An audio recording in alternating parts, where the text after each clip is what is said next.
Russia চীন সামরিক সম্পর্ক নিয়ে নতুন তথ্য প্রকাশ করেছে রয়টার্স। ফাঁস হওয়া রুশ নথির বরাতে বার্তা সংস্থাটি জানিয়েছে, চীনের সামরিক স্থাপনাগুলোতে গোপনে প্রশিক্ষণ নিয়েছেন রুশ সেনারা। তেজস্ক্রিয়, রাসায়নিক ও জৈবিক যুদ্ধ মোকাবিলার মতো সংবেদনশীল বিষয়ও ছিল এই প্রশিক্ষণে, যদিও অভিযোগ অস্বীকার করেছে বেইজিং।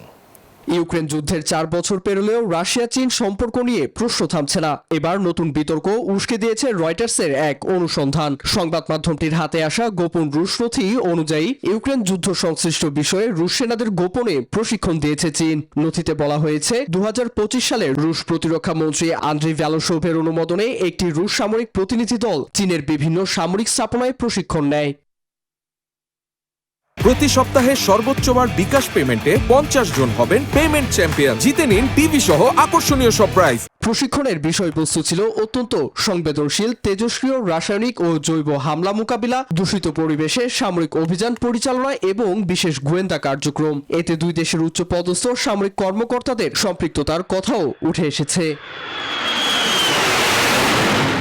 রয়টার্স বলছে, ইউরোপীয় গোয়েন্দা সূত্রও এই প্রশিক্ষণের তথ্য নিশ্চিত করেছে। ইউরোপীয় ইউনিয়নের শীর্ষ কূটনৈতিক কাজা কালাস জানিয়েছেন, ব্রাসেলস এখন এর কৌশলগত প্রভাব মূল্যায়ন করছে। তবে এসব অভিযোগকে সম্পূর্ণ ভিত্তিহীন বলে উড়িয়ে দিয়েছে চীন। বেজিং এর দাবি, ইউক্রেন ইস্যুতে তাদের অবস্থান নিরপেক্ষ এবং তারা শান্তি প্রতিষ্ঠার পক্ষেই রয়েছে।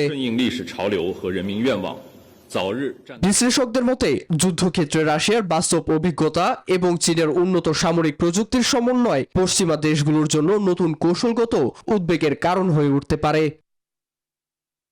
Desk report, news 24।